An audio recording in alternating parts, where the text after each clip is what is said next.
সাংবাদিক বন্ধুসকল, স্বাধীনতা দিৱসৰ প্ৰাকখনত আজিৰ গুৰুত্বপূৰ্ণ সংবাদমেলত আপোনালোক সকলোকে আমি জনাইছোঁ। আজিৰ দিনটো এইবাবেই গুৰুত্বপূৰ্ণ অসমীয়া জাতিৰ বাবে যে প্ৰতাৰণাৰ 40 বছৰত আমি ভৰি দিলোঁ।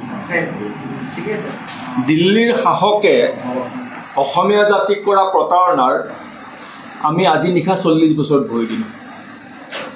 40 বছৰ অসমীয়া জাতিক সুৰক্ষিত কৰাৰ পৰিৱৰ্তে ৰাজনৈতিকভাৱে, সাংস্কৃতিকভাৱে, ভাষিকভাৱে নিশেষ কৰাৰ বাবে দিল্লীৰ শাসকে ষড়যন্ত্ৰ চলাই আছে আৰু সেই ষড়যন্ত্ৰত অসমৰো একাংশই সহযোগিতা আগবঢ়াই আছে। 1979 চনতে অসম আন্দোলন আৰম্ভ হৈছিল আৰু এই অসম আন্দোলনৰ মূল কথা আছিল যে অসমত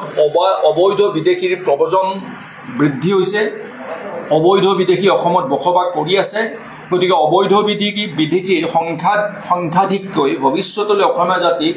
অসমৰ মাটিত সংখ্যালঘু কৰি তুলিব। এইটোৱেই আছিল প্ৰাথমিক আমাৰ সকলোৰ উৎকণ্ঠা।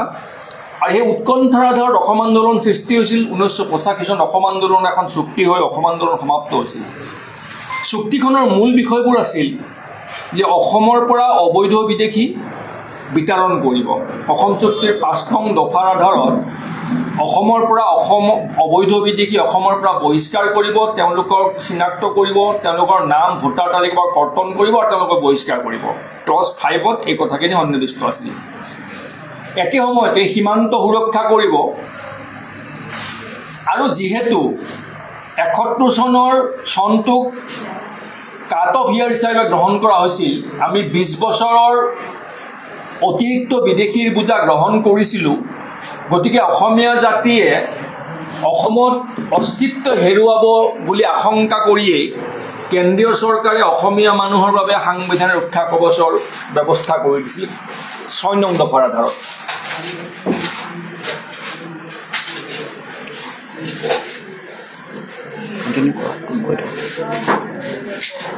কিন্তু যোৱা সুদীৰ্ঘ 40 বছৰ সময়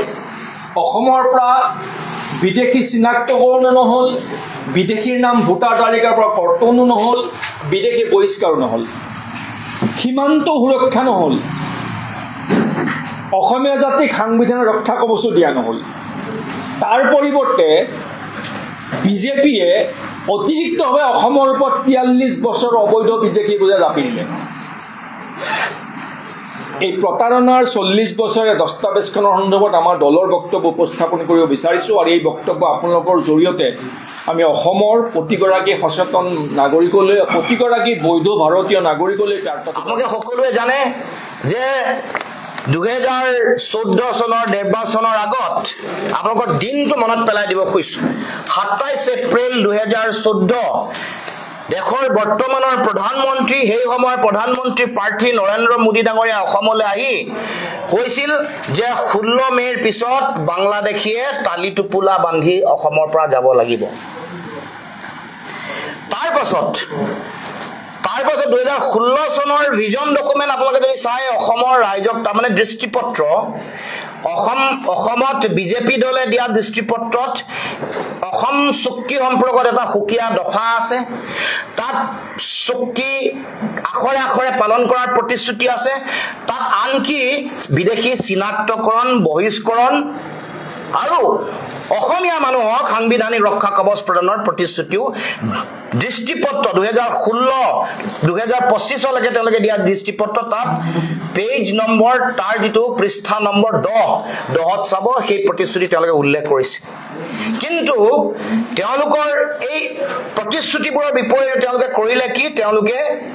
অসম চুক্তিক নিষেধ কৰিবৰ কাৰণে নাগৰিকত্ব সংশোধনী আইন আনি তেওঁলোকে জাপি দিলে। সংসদৰ মজিয়াত 2019 চনৰ 11 ডিচেম্বৰত ৰাজ্যসভাত কেন্দ্ৰীয় গৃহমন্ত্ৰীয়ে যেতিয়া বিপ্লৱ শৰ্মা ডাঙৰীয়াৰ নেতৃত্বত এক প্ৰতিবেদন প্ৰস্তুত কৰিবৰ কাৰণে উচ্চ পৰ্যায়ৰ সমিতি গঠন কৰিছিল, তেওঁ কৈছিল যে দাড়ি কমা নকটাকে বিপ্লৱ শৰ্মা ডাঙৰীয়াৰ যিখন প্ৰতিবেদন সেইখন ৰূপায়ণৰ তেওঁ প্ৰতিশ্ৰুতি প্ৰদান কৰিছিল। ৰাজ্যসভাৰ মজিয়াত, সংসদৰ মজিয়াত 2019 চনৰ 7 ফেব্ৰুৱাৰীত কোকৰাঝাৰলৈ যেতিয়া দেশৰ প্ৰধানমন্ত্ৰী আহিছিলে প্ৰধানমন্ত্ৰীয়ে অসম চুক্তি আখৰে আখৰে ৰূপায়ণ কৰিম বুলি তেওঁ উল্লেখ কৰিছিলে লগতে অসম চুক্তিৰ 6 নম্বৰ দফা বিলম্ব নকৰাকৈ ৰূপায়ণ কৰিম বুলি উল্লেখ কৰিছিল 2016 চনৰ বিজেপিৰ স্লোগান আছিল জাতি মাটি ভেটি কিন্তু এইবোৰ সকলো তেওঁলোকে দিয়াৰ পাছতো আমি দেখিছো যে অসম চুক্তি ৰূপায়ণ কৰিবৰ কাৰণে কোনো কাম তেওঁলোকে নকৰিলে তেওঁলোকে 2014 চনৰ 31 ডিসেম্বৰলৈকে অতিৰিক্ত 43 বছৰ বিদেশী বুজা তেওঁলোকে জাপি দিছে অসম চুক্তিৰ 5 নম্বৰ দফা সম্পূৰ্ণৰূপে নাইকিয়া নিষেধ কৰি দিয়া হৈছে চুক্তিৰ মূল আত্মাক য'ত বিদেশী চিনাক্তকৰণ বহিষ্কৰণ বা তেওঁলোকক ভোটাৰ তালিকাৰ পৰা নাম কৰ্তনৰ যিটো দফা আছে হিতুক তেওঁলোকে হত্যা কৰি পেলাইছে তাৰ মানে 855 গৰাকী শহীদক তেওঁলোকে দ্বিতীয়বাৰৰ কাৰণে তেওঁলোকৰ আত্মাক তেওঁলোকে হত্যা কৰিছে তাৰ পাছত তেওঁলোকে অসম চুক্তিৰ 6 নম্বৰ দফা যিটো দফাৰ মূল লক্ষ্য আছিল অসমৰ মানুহক সাংবিধানিক ৰক্ষা কবচ দিব আৰু তাত অসমীয়া কাক কয় অসমীয়া মানুহৰ সংজ্ঞা কি বিপ্লৱ শৰ্মাই বিস্তৃতভাৱে ইয়াত উল্লেখ কৰিছে আৰু আমাক 6 নম্বৰ দফাৰ আধাৰত কিয় আমাক সাংবিধানিক ৰক্ষা কবচ দিব বিচাৰিছিল কাৰণটো আছিল যে আমি যেহেতু 71 চনলৈকে অতিৰিক্ত 20 বছৰ বিদেশী বুজা বহন কৰিছো 51 চনৰ পৰা 71 লৈকে এই মাজত থকা যিখিনি মানুহ তেওঁলোকৰ বুজা ললো গতিকে তাৰ আগত থকা যিখিনি মানুহ তেওঁলোকৰ যিটো ৰাজনৈতিক ভৱিষ্যত তেওঁলোকৰ যিটো অধিকাৰ সেইটো সুৰক্ষিত কৰিবৰ কাৰণে তেওঁলোকে সাংবিধানিক ৰক্ষা কবচ দিয়াৰ কথা আছিল আৰু এই 51 চনলৈকে থকা যিসকল মানুহ তেওঁলোকে পাবলকা সাংবিধানিক যিটো সুৰক্ষা তেওঁলোকৰ যিটো ন্যায়িক সুৰক্ষা ৰাজনৈতিক সুৰক্ষা সেই সুৰক্ষা প্ৰদান কৰিবৰ কাৰণে আমি দেশৰ হৈ এখিনি মানুহৰ বুজা লৈছো তাৰ কাৰণে 51 চনলৈকে থকা মানুহখিনিয়ে কিবা সুকিয়া মৰ্যাদা অধিকাৰ সাংবিধানিক সুৰক্ষা আমি পাব লাগিব স্পষ্ট কথা বহুতে ইয়াক ভুল ব্যাখ্যা কৰিব খোজে 5ৰ লগত 6ৰ সম্পৰ্ক আছে 5 দফাটোৰ লগত 6ৰ পোনপটীয়া সম্পৰ্ক দেশৰ সমগ্ৰ দেশত কাট অফ ইয়াৰ এটা বেলেগ আমি অতিৰিক্ত 20 বছৰ বিদেশী বুজা লৈছো 20 বছৰ বিদেশী বুজা যদি আমি লৈছোৱে তেতিয়া হলে আমাক 6 নম্বৰ দফাত দিম বুলি কৈছে 6 নম্বৰ দফাত দিম বুলি কোৱাৰ পিছত আজিলৈকে দিয়া নাই তাৰ পিছত আকৌ 43 বছৰ আৰু অতিৰিক্ত বিদেশী বুজা জাপি দিব এই কথা কোনো কাৰণতে কেতিয়াও গ্ৰহণীয় নহয় কোনো কাৰণতে মানি লোৱা নহয় আমি পুনৰ আজি এই 4টা দশক 40 জোৰা প্ৰতাৰণাৰ যিটো পৰিক্ৰমা ৰাজনৈতিক বঞ্চনা প্ৰতাৰণাৰ যিটো দীঘলীয়া পৰিক্ৰমা সেই পৰিক্ৰমাৰ পৰা আজি আহি আমি উপনীত হৈ আমি পুনৰ উল্লেখ কৰিছো যে আমি আমাৰ স্পষ্ট দৃষ্টিভংগী আমি কোনো কাৰণতে কেতিয়াও কা গ্ৰহণ নকৰো জাপি দিলে সংখ্যাৰ লেখেৰে বলপূৰ্বকভাৱে অসমৰ মানুহৰ অস্তিত্ব ধ্বংসৰ মুখলৈ ঠেলি দি সেই কাৰণে এই বিষয়বোৰ ৰাষ্ট্ৰীয় প্ৰেক্ষাপটত উত্থাপন কৰিবৰ কাৰণে আমি ইতিমধ্যে চিন্তা চৰ্চা কৰিছো 11 বছৰ আমি চালো 11 বছৰে আনকি চুক্তি স্বাক্ষৰিত পক্ষৰ লগত এবাৰ প্ৰধানমন্ত্ৰী স্তৰত আলোচনা হোৱা নাই আচৰিত হ'ব 11টা বছৰ সদৌখন ছাত্ৰ সন্থাৰ লগত দেশৰ প্ৰধানমন্ত্ৰী এবাৰো আলোচনা কৰিবলৈ সময় নাপালে দেশৰ গৃহমন্ত্ৰী ৰাজনাথ সিঙৰ লগত আলোচনা হৈছিল যেতিয়া মই সদৌখন ছাত্ৰ সন্থাৰ সাধাৰণ সম্পাদকৰ দায়িত্বত আছিল তেতিয়া আমাক কি প্ৰতিশ্ৰুতি দিছিল আজিও আমাৰ মনত আছে তেতিয়া কৈছিল যে সীমান্ত সিল কৰা হ'ব সীমান্তত তেওঁলোকে যিবোৰ পানী নদী অঞ্চল আছে তাত ফ্লোটিং বিঅপি হ'ব লেজাৰ গাইডেড টেকনলজি ইজৰাইলৰ পৰা আমদানি কৰিব সীমান্ত নিৰীক্ষণ কৰিবৰ কাৰণে সুকিয়াকে তেওঁলোকে কৃত্ৰিম উপগ্ৰহৰ ব্যৱস্থা কৰিব আৰু সীমান্ত পৰিদৰ্শন কৰি কোট আমাক কৈছিল কোট আৰু খালি ঠাই আছে মাটি অঞ্চল নদী অঞ্চল সকলো চাই সৰজবিন তদন্ত কৰি তাৎক্ষণিকভাৱে আমি সীমান্ত সিল কৰিম লগে লগে কৈছিল যে অসম চুক্তিৰ বিদেশী চিনাক্তকৰণ বহিষ্কৰণৰ ব্যৱস্থাটো তেওঁলোকে ক্ষিপ্ৰতাৰে আগবঢ়াই লৈ যাব আৰু মানুহক সুৰক্ষা দিবৰ কাৰণে চিনাক্তকৰণ বহিষ্কৰণ প্ৰত্যাৰ্পণ ভোটাৰ তালিকাৰ পৰা নাম কৰ্তন দীঘলীয়া ন্যায়িক এটা প্ৰক্ৰিয়া গতিকে তাৰ আগত কিন্তু মানুহক সাংবিধানিকভাৱে সুৰক্ষা দিম এইটো দেশৰ গৃহমন্ত্ৰীয়ে ৰাজনাথ সিঙে আমাক প্ৰতিশ্ৰুতি দিছিল কিন্তু এইবোৰ কি ফল প্ৰতিশ্ৰুতি ইমান তাৰ মানে দেশৰ প্ৰধানমন্ত্ৰী আৰু অসমৰ মুখ্যমন্ত্ৰীসকলে এই বিদেশী নাগৰিকক লৈ তেওঁলোকে ভোট লয় ভীমৰ বচন আউৰায় কিন্তু সেই সমস্যা সমাধান কৰিবৰ কাৰণে তেওঁলোকে কোনো ব্যৱস্থা গ্ৰহণ নকৰে গতিকে আমি তেওঁলোকৰ এই যিটো অসম বিৰোধী তেওঁলোকৰ চিন্তা বা কাম কাজ সেই কাম কাজক আমি সকলোৱে তেওঁলোকৰ এই প্ৰতাৰণাৰ দীঘলীয়া পৰিক্ৰমা আপোনালোকৰ আগত উল্লেখ কৰিছোঁ আমাৰ মূল বিষয়টো হ'ল যে অসম চুক্তি ৰূপায়ণৰ যোগেদিহে বিদেশী নাগৰিকৰ সমস্যাটোৰ সমাধান হ'ব অসম চুক্তিৰ 6 নম্বৰ দফা কাৰ্যকৰী হ'লেহে অসমত খিলঞ্জীয়া অসমীয়া ৰাইজে অসমীয়া মানুহে ৰাজনৈতিক ভৱিষ্যত সুৰক্ষিত কৰিব পাৰিব মাটি ভেটি ৰক্ষা কৰিব পাৰিব ভাষা সংস্কৃতি ৰক্ষা কৰিব পাৰিব আনকি অৰ্থনৈতিক ভৱিষ্যত সুৰক্ষিত কৰিব পাৰিব গতিকে আজি অহা কাইলৈ দেশত স্বাধীনতা দিৱস সমগ্ৰ ভাৰতবৰ্ষতে উদযাপন কৰা হ'ব আৰু সেই দিনটো আমাৰ অসমৰ জাতীয় জীৱনৰ কাৰণে এটা ঐতিহাসিক দিন সেই দিনটোতে ঐতিহাসিক অসম চুক্তি স্বাক্ষৰ কৰা হৈছিল গতিকে আজি এই দিনটোত আমাৰ স্পষ্ট দৃষ্টিভংগী বিজেপি চৰকাৰে অসমৰ জনগণক যোৱা 11 বছৰ ধৰি অসমত 9.5 বছৰ হ'ব বিজেপি চৰকাৰ তেওঁলোকে কেৱল মাত্ৰ অসম চুক্তিক লৈ ৰাজনীতিহে কৰিলে অসম চুক্তি কাখৰে আখৰে পালন কৰিম বুলি বিদেশী তালি টুপুলা বান্ধি যাব লাগিব বুলি অসম চুক্তিৰ 6 নম্বৰ দফা দাৰি কমাহ উন্নীতকৰণ কৰিম বুলি কিন্তু কোনো কাম নকৰিলে গতিকে এতিয়া অসমৰ জনগণে বিজেপিয়ে অসমক কৰা বিশ্বাসঘাতকতা প্ৰতাৰণাৰ উত্তৰ ৰাজনৈতিকভাৱে সামাজিকভাৱে দিব লাগে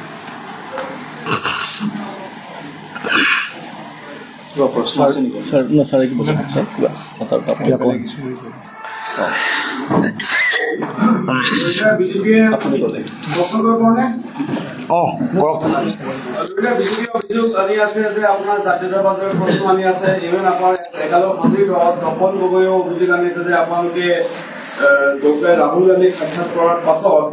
আপোনালোকে আত্মসমৰ্পণ কৰা বুলি তেওঁলোকে অভিযোগ আনিছে কাৰ কথা কৈছে তপন গগৈ আপোনালোকৰ একেলগ সতীৰ্থ তেখেতৰ মাত ফুটিছে নেকি আৰু লগতে বিজেপিৰ কোনো নেতা আপোনালোকক কৈ আছে যে মানে তেখেতে কৈছে যে তেখেতৰ বোলে লাজ লাগিছে মই এইটো তেখেতৰ মাত বহুত দিন শুনাই নাই আপোনালোকে শুনিছে নেকি তেখেতৰ মাত কৈছে যে ক্ষমতাৰ আগত ইমান বলিয়ান হৈ গ'ল মুখৰ মাতে হেৰাই গ'ল এতিয়া নতুনকৈ মাত যদি ফুটিছে তেওঁ কওঁ শুনক তেওঁ যদি যোৱা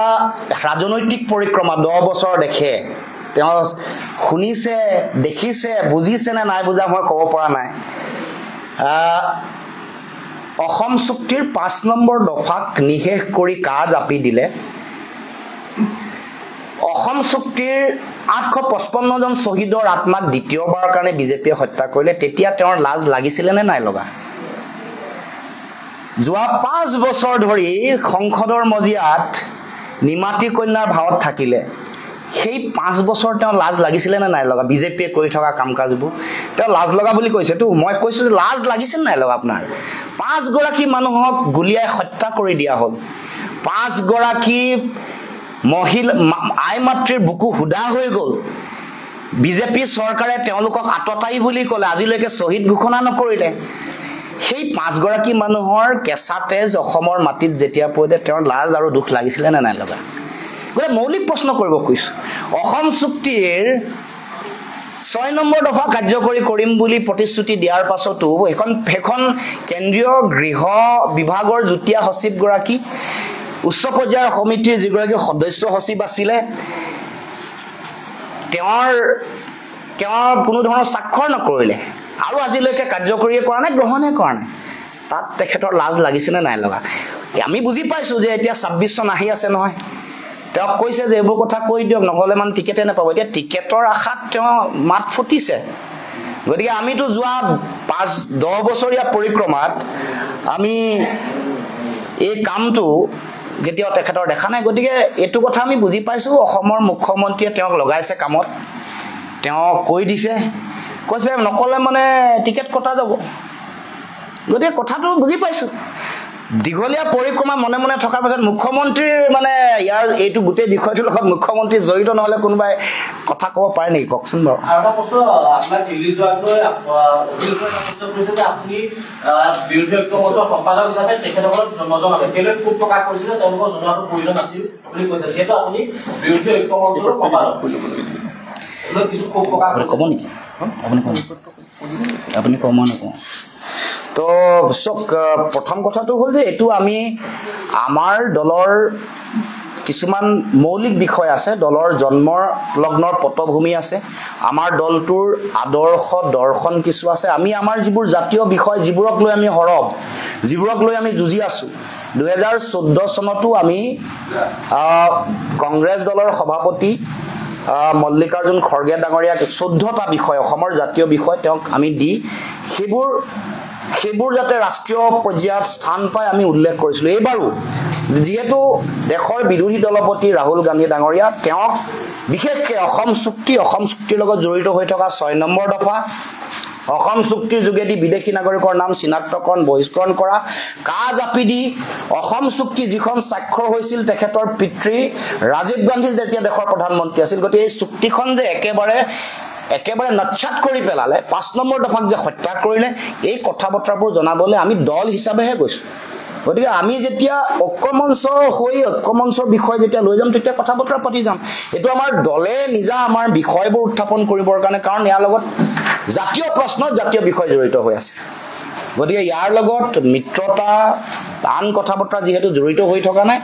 সেই কাৰণে আমি আমাৰ দলৰ দৃষ্টিভংগীবোৰ দেশৰ বিৰোধী দলপতিক জনাবৰ কাৰণে আমি তালৈ গৈছিলো গতিকে নাই চক আমিতো আমাৰ কথা যিখিনি হৈছে সেইখিনি কৈছো আমাৰ মেমৰেণ্ডামখন আপোনালোকক দি দিছো তাত আছে নেকি কিবা কথা যিখন স্মাৰক পত্ৰ ৰাহুল গান্ধী ডাঙৰীয়াক দিছো তাত কেৱল মাত্ৰ আমাৰ জাতীয় প্ৰশ্নবোৰ মৌলিক বিষয় চক এতিয়া প্ৰশ্ন আহিব যে বিজেপিয়ে যোৱা 11 বছৰত এই কামবোৰ যেহেতু নকৰিলে কৰিম বুলি চৰকাৰ কিয় আহিছিল অসম চুক্তি ৰূপায়ণ কৰিম বুলি বিদেশী তালিটোপোলা বান্ধি যাব বুলি কোৱাৰ কাৰণে ৰাইজে ভোট দিছিল 6 নম্বৰ দফা কাৰ্যকৰী কৰিব বুলি কোৱাৰ কাৰণে তাৰ পিছৰ নিৰ্বাচনত ৰাইজে ভোট দিছিল কিন্তু এই কামবোৰ যে তেওঁলোকে এইটো কেৱল মাত্ৰ নিৰ্বাচনৰ সময়ত তেওঁলোকৰ ৰাজনৈতিক এজেণ্ডাহে এইটো যেহেতু তেওঁলোকে কাৰ্যকৰী কৰা নাই সেই কাৰণে সংসদৰ মজিয়াত লোকসভাৰ দলপতিয়ে অসমৰ বিষয়সমূহ যুক্তিপূৰ্ণভাৱে শক্তিশালীভাৱে উত্থাপন কৰিবৰ কাৰণে আহ্বান জনাবলৈ আমি তালৈ গৈছো মৰিগাঁও বিধায়ক আৱাস নিৰ্মাণৰ বাবে ডিব্ৰুগড়ত সুবিধা আহ্বান কৰা হৈছে প্ৰায় 200 কোটি টকাৰ প্ৰজেক্টৰ যিটো সময়ত ৰাজ্যৰ অৰ্থনৈতিক অৱস্থা দেউলীয়া অৱস্থা সেই সময়ত এই বিষয়টো লৈ আপোনালোকে কি সেইটো কম তাৰ আগতে এইখিনি অসম চুক্তি আৰু এই বিষয়কেইটা কিবা আছে এইটো শেষ কৰি লওক আৰু এটা বিষয় যে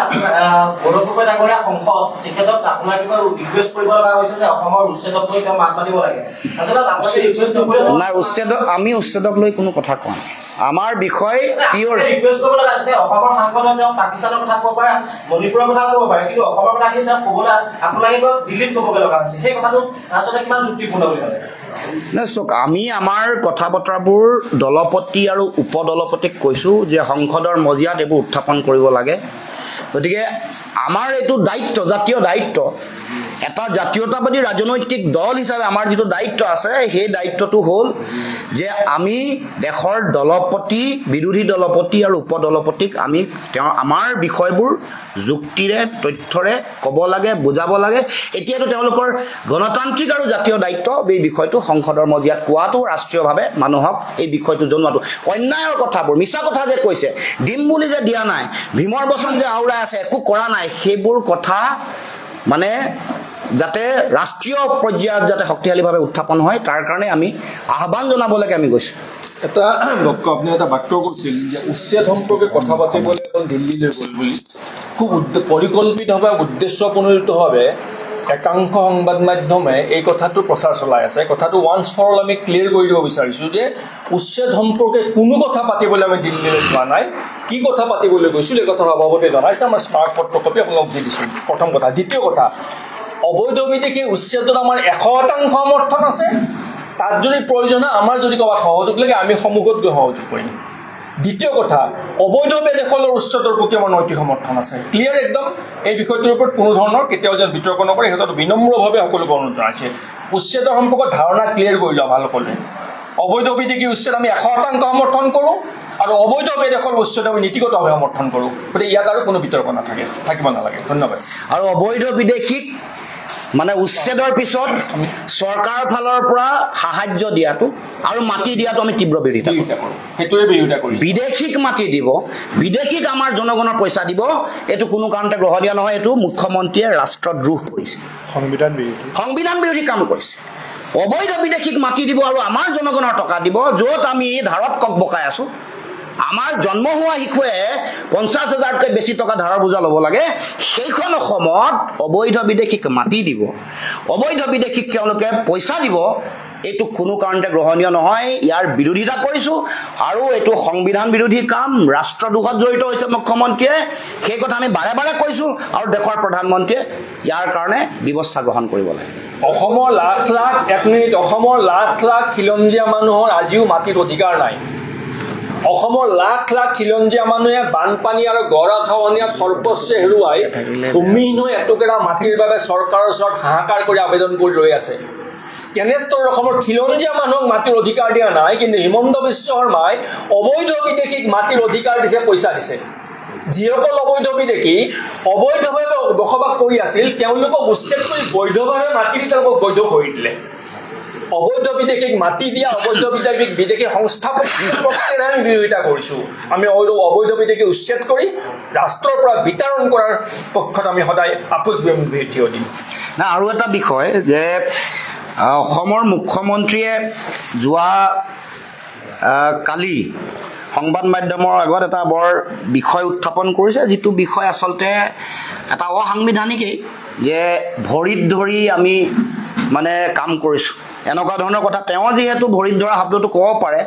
গতিকে আমিও অকণমান তেখেতৰ এইবোৰ ফটো দেখুৱাব খুজিছোঁ এখন অকণমান চাই লওক মুখ্যমন্ত্ৰীক মনত পেলাই দিব খুজিছোঁ এইখন আৰু আছে দুই এখন এইখন চাওক এইখন আপোনালোকে বেছি ভাল পাব মই ভাবোঁ এইখন যিহেতু তেখেতে কৈছে নহ'লে আমি সেইটো পৰ্যায়লৈ যোৱা মানুহ আমি নহয় যিহেতু তেখেতে উত্থাপন কৰিছে বিষয়টো তেখেতৰ মুখত এনেকুৱা অসাংবিধানিক কথা বতৰা আজিকালি আহিয়ে থাকে প্ৰায় এইখন এখন আৰু এইখন গতিকে এতিয়া প্ৰথম কথাটো হ'ল যে ভৰিত ধৰাৰ যিটো কথা প্ৰথমে ভৰিত ধৰি পিছত সুবিধা পালে পিছফালৰ পৰা চুৰি মৰাৰ যিটো প্ৰৱণতা এইটো অসমৰ মুখ্যমন্ত্ৰীৰ সহজাত প্ৰৱণতা এইটো মজ্জাগত এটা তেওঁৰ মানে জিনত সোমাই গৈছে দেহৰ শৰীৰৰ ৰন্ধে ৰন্ধে ভৰিত ধৰি নিজৰ স্বাৰ্থ সিদ্ধি কৰা আৰু পিছফালে সুবিধা পালে চুৰি মৰা এইটো কাম তেওঁৰ এটা নিত্য নৈমিত্তিক ঘটনা আৰু চৰিত্ৰত পৰিণত হৈছে আজি তেওঁ যিটো অৱস্থাত আছে তেওঁক কৈ দিওঁ তেওঁ এটা সময়ত কংগ্ৰেছ দলৰ নেতা সোনিয়া গান্ধী বা ৰাহুল গান্ধী ডাঙৰীয়াক কৈছিল কৃষ্ণৰ লগত তুলনা কৰিছিল ক'ব নাপায় এইবোৰ কথা কৈছিলে যে কৃষ্ণৰ চাৰিওফালে যেনেকৈ গোপীসকলে নাচি থাকে মানে যিটো প্ৰেমৰ ঊৰ্ধলৈ গৈ যিটো আত্মা আৰু পৰমাত্মাৰ মিলন বুলি কয় এইটো কোনো বৈষয়িক কামনা বাসনা নাই তেনেকৈ কংগ্ৰেছতো ৰাহুল গান্ধীৰ চাৰিওফালে তেওঁলোকে তেনেকৈ ঘূৰি ঘূৰি থাকে আৰু তেওঁলোকৰ প্ৰতি অগাধ প্ৰেম আৰু ভক্তি আছে মই মনত পেলাই দিছোঁ তেওঁ কোৱা কথা কোট আনকোট গতিকে তেনেকৈ কংগ্ৰেছৰ মানে ৰাহুল গান্ধীৰ চাৰিওফালে তেওঁলোকৰ নেতাসকলে তেনেকৈ থাকে বুলি তেওঁ কৈছিল আৰু তেওঁ তেনেকৈ আছিল আৰু তেনেকৈয়ে সোনিয়া গান্ধী ৰাহুল গান্ধী তৰুণ গগৈ তাৰ আগত হিতেশ্বৰ শইকীয়া এইসকলৰ ভৰিত ধৰিয়ে আজি তেওঁ এই অৱস্থাত আহি পাইছেহি তাৰ পাছত অমিত শ্বাহ ডাঙৰীয়া নৰেন্দ্ৰ মোদী ডাঙৰীয়া আনকি আমাৰ সভাপতি মনীষ ছুব্বাৰ কথাও কৈছে মনীষ ছুব্বাৰো বহুত ভৰি ধৰিলে তাৰপিছতে বিজেপিৰ সভাপতি সিদ্ধাৰ্থ ভট্টাচাৰ্য ডাঙৰীয়া ৰাম মাধৱ ডাঙৰীয়া সকলোৰে ভৰিত ধৰি আজি গৈ ইয়াত পাইছে গতিকে মুখ্যমন্ত্ৰীক সোঁৱৰাই দিব খুজিছোঁ আপোনাৰ এই ইতিহাস কিন্তু মনত ৰাখিব আপুনি যোৱাকালি কৈছে মোৰ ছবিখন আপোনাৰ চাবলৈ ভাল নালাগে মই কৈছোঁ শুনক আপোনাৰ মোৰ ছবি চাবলৈ এনেও ভাল নালাগিব কাৰণ আপুনি ভৰিত ধৰিয়ে গোটেই জীৱন পৰিক্ৰমা ৰাজনীতি কৰিছে মেৰুদণ্ড পোনাই থকা মানুহৰ ছবি দেখিলে আপোনাৰ এনেও লাজোৰ লাগে দুখো লাগে গতিকে আপুনি জীৱনত মেৰুদণ্ড পোনাই জীয়াই থাকিবলৈ শিকা নাই জীয়াই থাকিব নোৱাৰে মই অসম চিকিৎসা মহাবিদ্যালয় আৰু গুৱাহাটী চিকিৎসা মহাবিদ্যালয়ৰ শৈল যিসকল চিকিৎসক তেওঁলোকক কৈছোঁ যে অসমৰ মুখ্যমন্ত্ৰীৰ মেৰুদণ্ড আছেনে নাই অকণমান পৰীক্ষা নিৰীক্ষা কৰি চাব আৰু এটা দুৰ্ভাগ্যজনক কথা মুখ্যমন্ত্ৰী এটা অসাংবিধানিক কথা কৈ আছে যে বিৰোধী দলৰ দলপতি ৰাষ্ট্ৰীয় বিৰোধী দলৰ দলপতিগৰাকীয়ে সাক্ষাৎ কৰাটো ধৰিত ধৰা বুলি জিখাৰ বাক্য কৈছে অতি অসাংবিধানিক, অতি অমাৰ্জিত। ভাৰত ৰাষ্ট্ৰৰ বিৰোধী দলসমূহৰ দলপতিজন এটা সাংবিধানিক পদবী। অসমৰ নিমাতী কন্যা সাংসদসকলে মুখ্যমন্ত্ৰীয়ে নিজৰ দায়িত্ব পালন কৰিব নোৱাৰিলে অসমৰ মুখ্যমন্ত্ৰীয়ে অসমৰ বিজেপিয়ে দিল্লীৰ নৰেন্দ্ৰ মোদী আৰু অমিত শ্বাহক সৈমান কৰাই অসমৰ জাতীয় জীৱনৰ সমস্যাসমূহ সমাধান কৰিব নোৱাৰিলে সেইবাবে আমি বিৰোধী দলৰ দলপতিক আমি সাক্ষাৎ কৰিবলৈ গৈছোঁ। আৰু বিৰোধী দলসমূহে ভাৰতবৰ্ষৰ মুঠ ভোটাৰৰ প্ৰায় 60% ভোটাৰৰ প্ৰতিনিধিত্ব কৰি আছে। এই কথাটো পাহৰি যাব নালাগে। গণতন্ত্ৰত বিৰোধী দলক বাদ দি গণতন্ত্ৰ সফল নহয়। গতিকে বিৰোধী দলৰ দলপতিজনক লগ পোৱাটো সম্পৰ্কত ইমান অসাংবিধানিক অমাৰ্জিত শব্দ প্ৰয়োগ কৰাটো অতি নিন্দনীয় আৰু অতি দুৰ্ভাগ্যজনক। এতিয়া স্বাভিমান কাক কয়, আমাৰ শৰণাপন্ন কাক কয় সভাপতিয়ে দেখুৱালে, মই স্বাভিমান কাক কয় সেইটো ফটো দেখাই দিওঁ। স্বাভিমান এইটো কয়, মেৰুদণ্ড পোনাই থিয় হৈ থকাটো স্বাভিমান বুলি কয়। এইটো স্বাভিমান বুলি কয়, মেৰুদণ্ড পোনাই থিয় হৈ থকাটোক স্বাভিমান বুলি কয়। গতিকে এই স্বাভিমানেৰে দিল্লীৰ নেতৃত্বৰ সন্মুখত যিদিনাখন হিমন্ত বিশ্বময় থিয় দিবলৈ সাহস কৰিব সেইদিনাখন অসমৰ জাতীয় সমস্যা সমাধানৰ পথ মুকলি হ'ব। গতিকে এই কথাষাৰ হিমন্ত বিশ্ব শৰ্মা ডাঙৰীয়াই জানি থোৱা ভাল।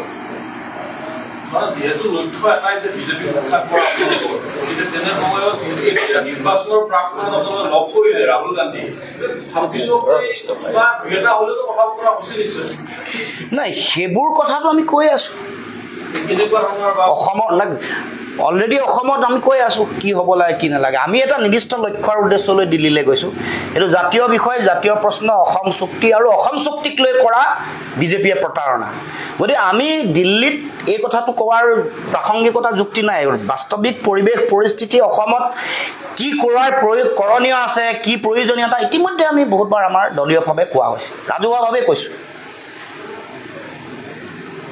তেনেকুৱা কেতিয়াবা আলোচনা কৰিলে চিন্তা নকৰিব, আপোনালোকৰ সন্মুখত অসমৰ মাটিতে কৰিম, কাৰণ নিৰ্বাচন কেন্দ্ৰিক কথা বতৰাবোৰ অসমৰ মাটিতে হ'ব। আগতীয়াকৈ গমেই পাব তেনেকুৱা কথা বতৰা পাতিলে। ঠিক আছে, ধন্যবাদ। ধন্যবাদ। আগ্নেয়াস্ত্ৰ দিয়াৰ ক্ষেত্ৰত বহুতে চৰ্ত ৰাখিছে। প্ৰথম অৱস্থাত তেওঁলোকে আগ্নেয়াস্ত্ৰ দিম বুলি কৈছিল মাৰাষ্ট্ৰ, কিন্তু এতিয়া তেওঁলোকে বহু চৰ্ত ৰাখিছে। আজি মুখ্যমন্ত্ৰী কি কৈছে চৰ্ত বহুত ৰাখিছে। ঠিক আছে, মই বুজি পালোঁ। শুনকচোন, কথাটো এনেকুৱা, আচলতে আগ্নেয়াস্ত্ৰ দিয়া আৰু লোৱা এইটো এটা সাংবিধানিক আৰু বিধিগত ব্যৱস্থা। আজিও যদি যিকোনো মানুহে আগ্নেয়াস্ত্ৰ আবেদন কৰে আৰু যদি বিধিগতভাৱে তেওঁ নৰ্মছবিলাক ফিল আপ কৰিব পাৰে, আগ্নেয়াস্ত্ৰ পাব। এতিয়াও পাই আছে নহয়, নাই পোৱা জানো? এতিয়া যোনে আবেদন কৰে নৰ্মছবিলাকৰে ভেৰিফিকেশ্যন হয়, তেওঁ হাতীয়াৰ আৰ্মছটো থ'ব পৰা ঠাই আছে নাই, সুৰক্ষিত ঠাই, এইবোৰ চব পৰীক্ষা নিৰীক্ষা কৰি তেওঁ অনুজ্ঞাপত্ৰ দিয়ে। এইটো ব্যৱস্থা আজিও আছে। মুখ্যমন্ত্ৰীৰ সেই কথাষাৰ সুকীয়াকৈ ক'ব লগা কি হ'ল? সুকীয়াকৈ ক'ব লগা এইবাবেই হ'ল যে 40 বছৰ অকৰ্মণ্যতাৰে অসম চুক্তি ৰূপায়ণ নকৰি অসমীয়া মানুহক অসমত সংখ্যালঘু হ'ব লগা পৰিৱেশলৈ ঠেলি দি সেই অসমীয়া মানুহক এতিয়া বন্দুক লৈ নিজকে আত্মসংৰক্ষা কৰাৰ কাৰণে তেওঁ দায়িত্ব পূৰণ কৰিছে। তাৰ চৰকাৰৰ দায়িত্ব একো নাই। ৰাজনৈতিক কুচকাৱাজ এইবোৰ সকলোৱে বুজি পায়।